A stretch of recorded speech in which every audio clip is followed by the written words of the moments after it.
La mejor información deportiva y no solo eso, también el otro lado, lo que otros medios no se atreven a decir, lo vamos a tener aquí en EA Sports a través de EA Stream, producción del Informante México, todos los días de lunes a viernes a las 3 de la tarde. Yo soy Charlie Vázquez Uría y usted y yo tenemos una cita en EA Sports, ya sabe para qué, para que juntos debatamos.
Hola amigos, ¿cómo están? Soy Marcela Magdaleno y estamos nuevamente en el programa Un Mundo al Revés. Hoy tenemos un gran invitado. Tenemos a Hip 70, Armando Blanco, y su alter ego, Germán The Beat. Hola, ¿cómo has estado? Muy bien, Marcela, Armando? muchas Vienes gracias desde por estar aquí México. con ustedes.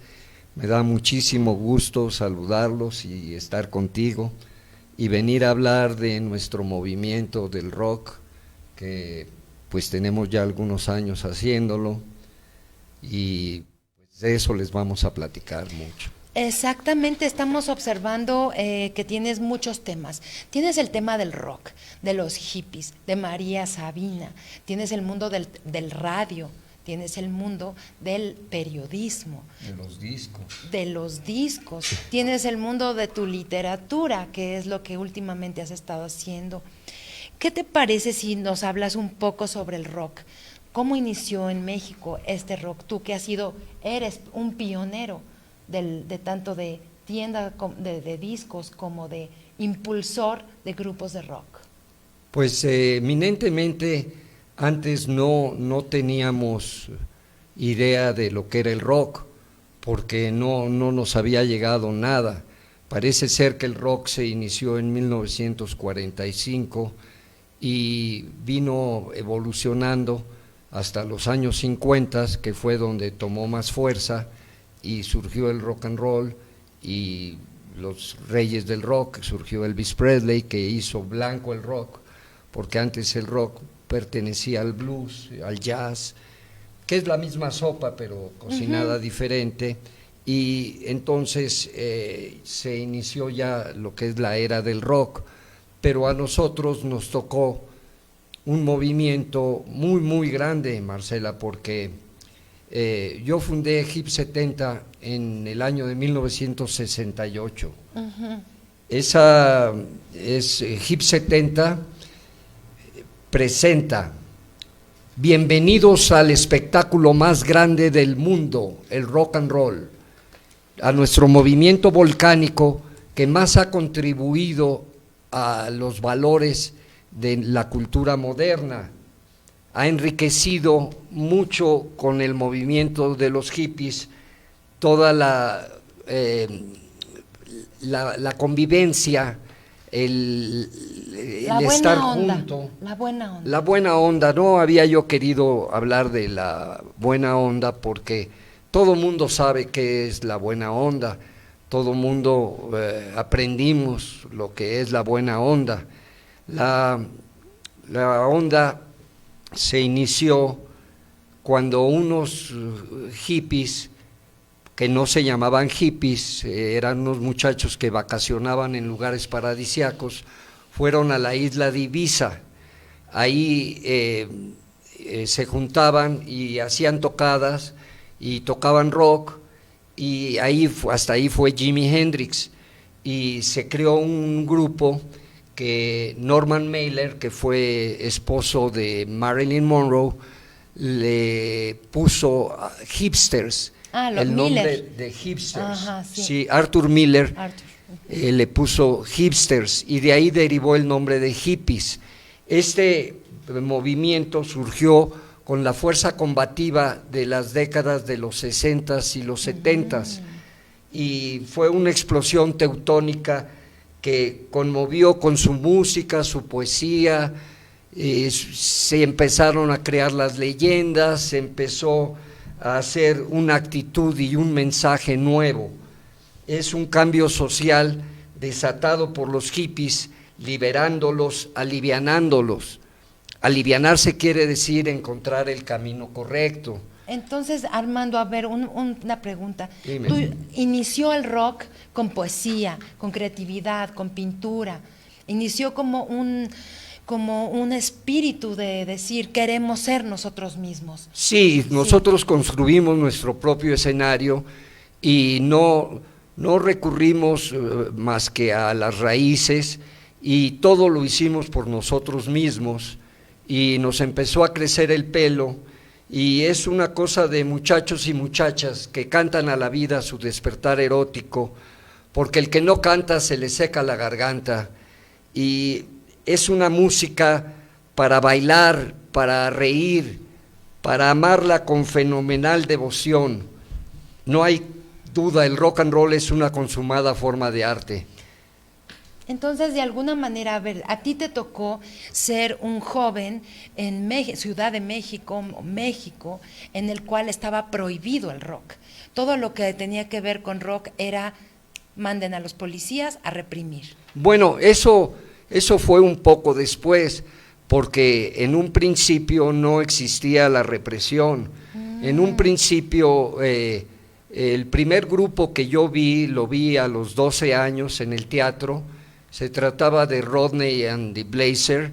Era un grupo de rock que vino de Estados Unidos y tocaban en el teatro, y nosotros íbamos a las funciones de teatro como entretenimiento, pero nos llamó mucho la atención que se fuera a presentar un grupo de rock and roll, y entonces fuimos a verlos y quedamos hipnotizados, maravillados. El teatro se elevó cuando empezaron a tocar Jinetes en el Cielo, y fue una impresión tener el contacto con el rock, y empezamos a tener esa afición porque nos gustaba mucho.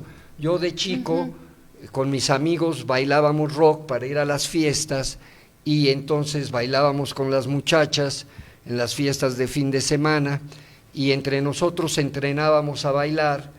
Los hombres que no sabían bailar bailaban de mujeres, y los que sabíamos bailar nada más bailábamos de hombres, porque es malo bailar de mujer porque no se aprende pues bien. Claro que sí. Y entonces, en ese entonces también, ahorita que hablas de obras de teatro, se lanzó una obra de teatro llamada Hair. bueno, eso fue mucho después, porque lo que te estoy contando inició con Bill Haley.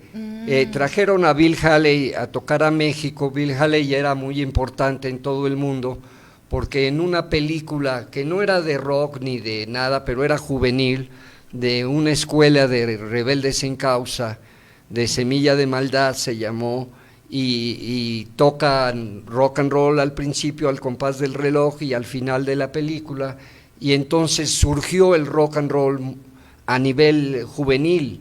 Le empezó a gustar a los jóvenes, íbamos a ver esa película varias veces, y nos empezó a interesar el rock, y hacíamos fiestas y presentábamos en las fiestas algún grupo de rock de la colonia, de la cuadra, y empezamos a tener mucho nexo con el rock por Bill Haley.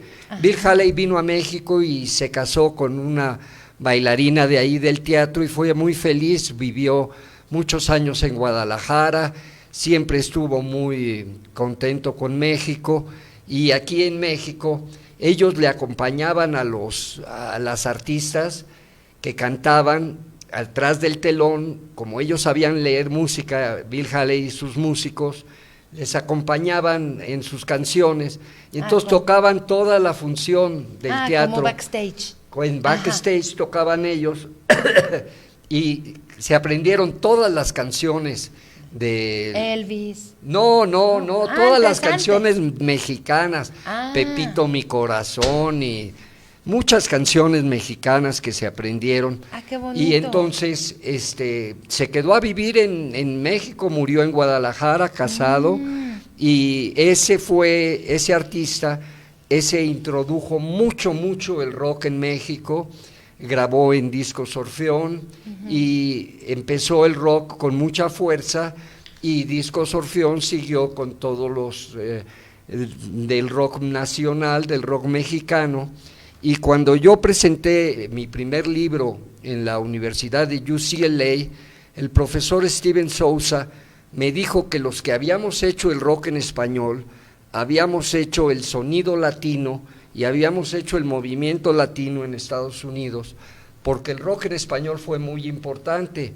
Enrique Guzmán, que fue el rey del rock en México, fue convertido en Bartolo, y el otro que era también muy bueno, César Costa, en Ambrosio. Sí, entonces, ¿por qué pasó eso? Porque había un productor que se llamaba Navarro, no me acuerdo cómo se llamaba, que desgregaban los grupos de rock. Nosotros teníamos un grupo de rock y nosotros un programa de rock que se llamaba Rock a las 7:30, lo hacía don Azcárraga Milmo, y lo hacía Azcárraga Vidaurreta, el programa de rock a las 7:30. No, el Tigre era muy joven, pero un día fue tanta gente al estudio B de Televisa y en Río de la Loza que se les ocurrió cerrar las puertas, y no hay peor cosa para alguien que quiera pasar que se le cierren las puertas,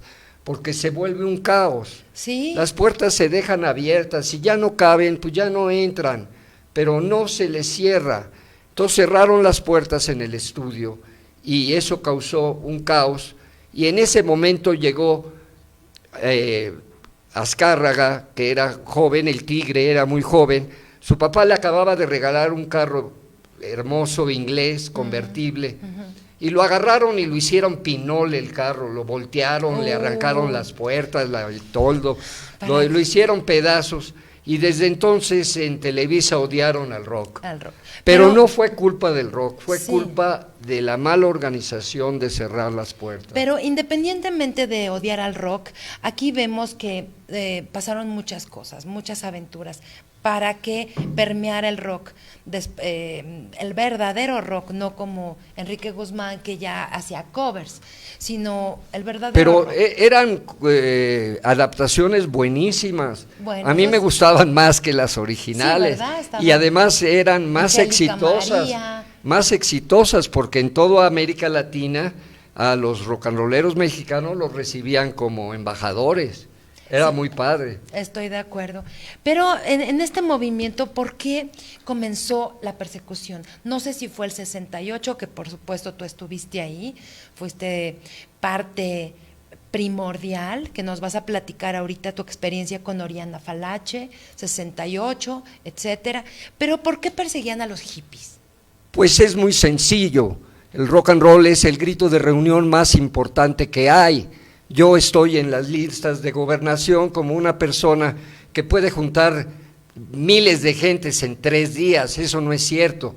Nosotros nos tardamos 3 semanas para hacer una tocada y luego no va nadie a la tocada. Y no es cierto que juntemos tanta gente. Lo que pasa es que había esa fama, y luego se vinieron los festivales masivos de la nación Woodstock, que fueron 350,000 hippies, fuimos 350,000 hippies, y también Avándaro aquí en México, y entonces la autoridad descubrió que el rock era el grito de reunión más importante que había, y no les gusta que la gente se junte.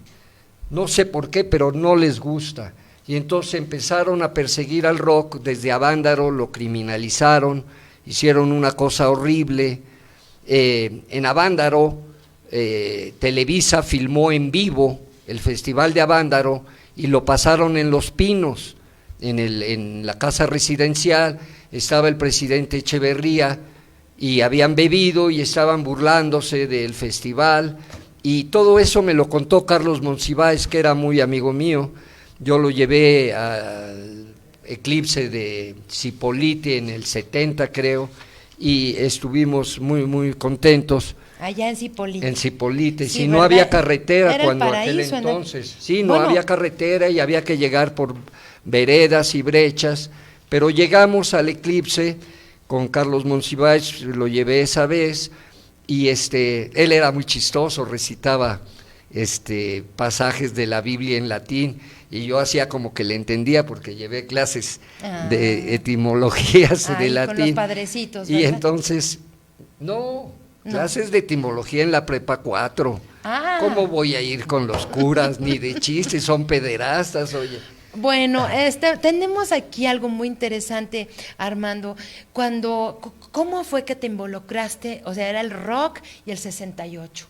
Bueno, movimiento. Yo iba a la escuela, a la Facultad de Ciencias Políticas y Sociales, y pues fueron 9 semestres deliciosos.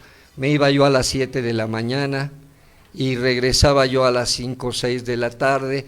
Iba yo al vapor, a la alberca, tenía muchas amigas, desayunaba, comía, era muy feliz en la universidad, hasta que en el 67 trabajé yo con la televisión holandesa, la Nederland Television, y entonces hice una entrevista al sociólogo Gabriel Careaga, que era un estudiante igual que yo, pero muy distinguidos, y él en la entrevista Gabriel Careaga vaticinó el movimiento del 68, y cuando se vino el movimiento del 68 ya nada fue igual.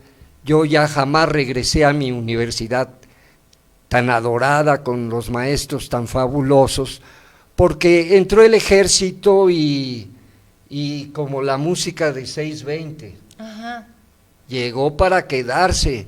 Y entonces yo ya no volví a mi amada universidad, pero ya había yo puesto HIP 70.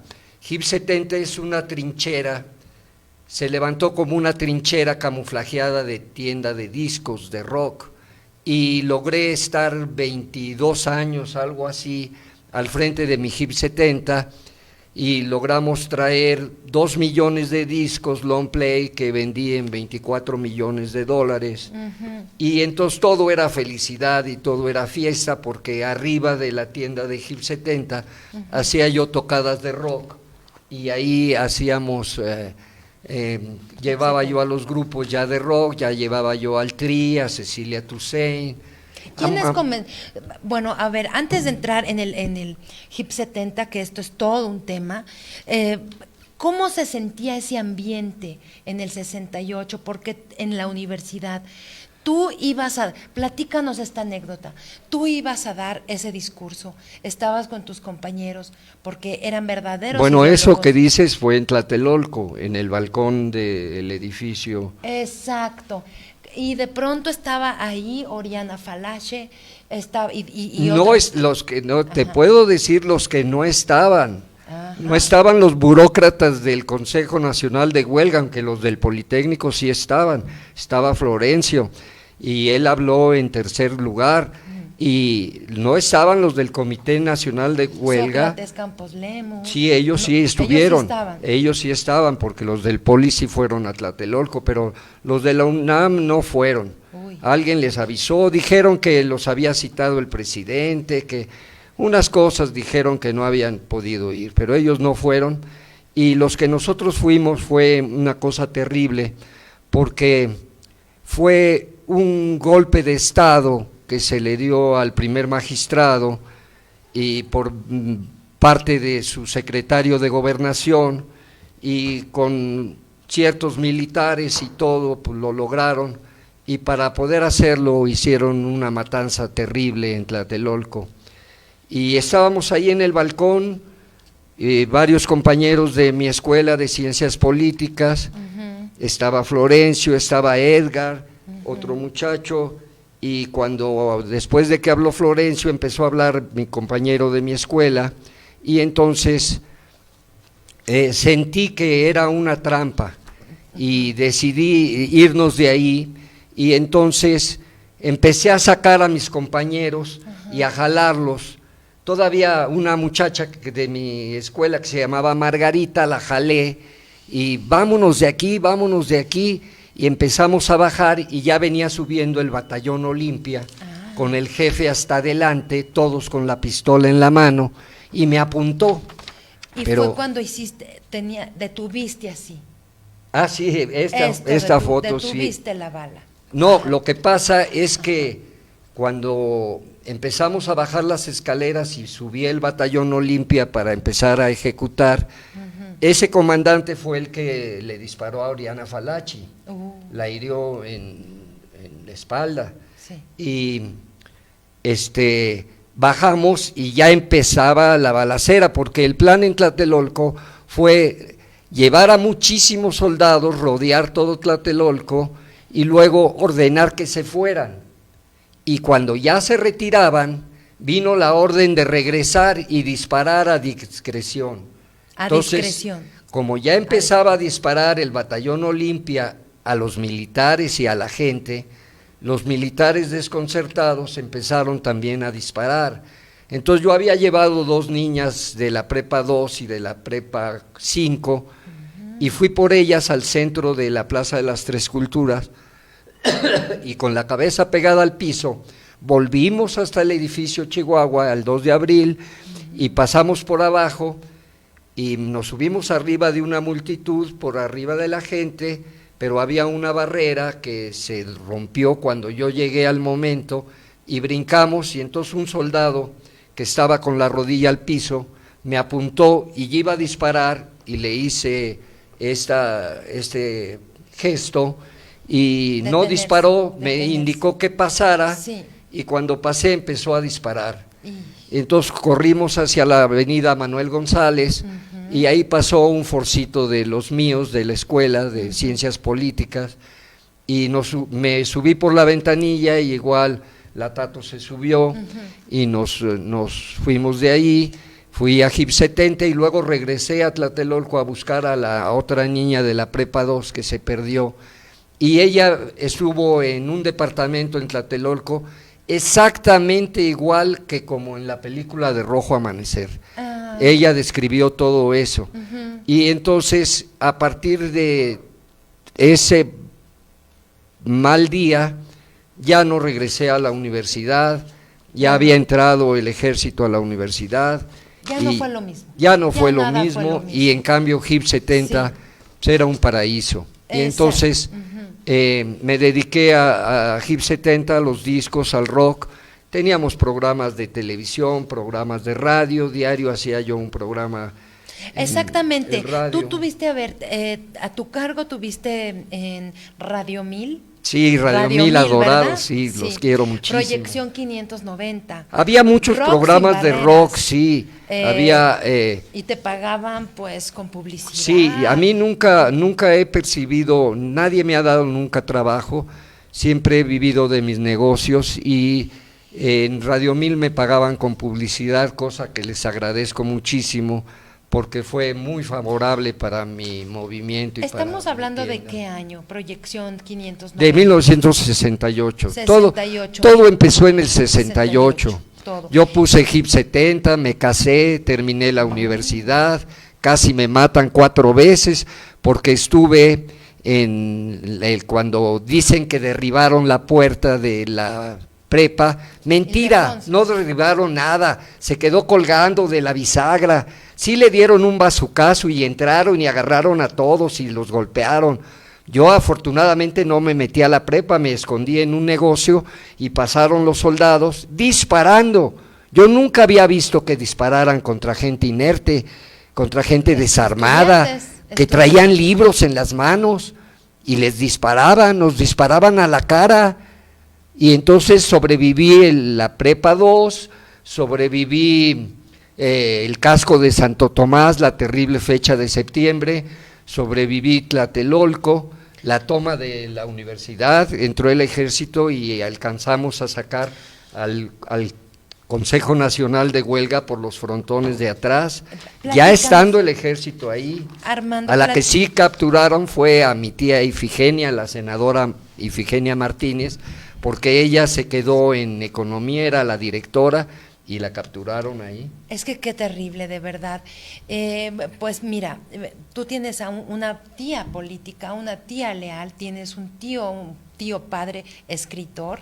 A mí me encantaría que platicáramos en la parte 2, vamos a platicar sobre, bueno, todos esos grupos, ¿verdad? Todos esos grupos, Botellita de Jerez, el Trisols, todos los que llegaban, el SAIS, que ni los eléctricos, todos los que llegaban al HIP 70. Sí, era, el rock es un gran imán y atrae a mucha gente, y todos los que quisieron acercarse al rock fueron a HIP 70, todos son niños HIP 70, yo los quiero muchísimo, y cómo no los voy a querer si me compraron 2 millones de discos en 24 millones de dólares. No, y además la alegría.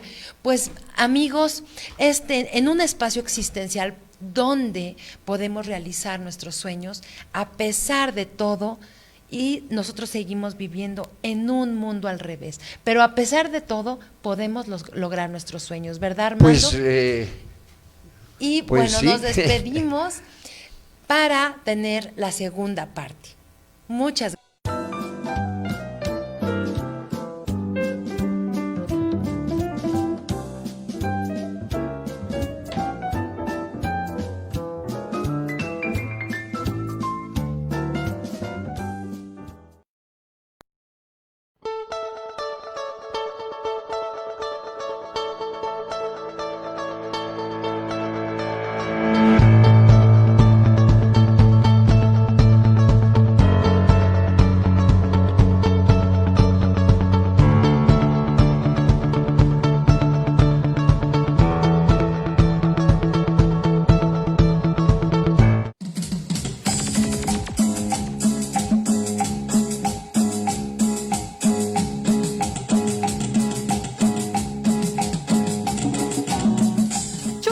¿Quieren saber todo lo que pasa en la farándula? Pues aquí es el lugar indicado, porque todos los gruperos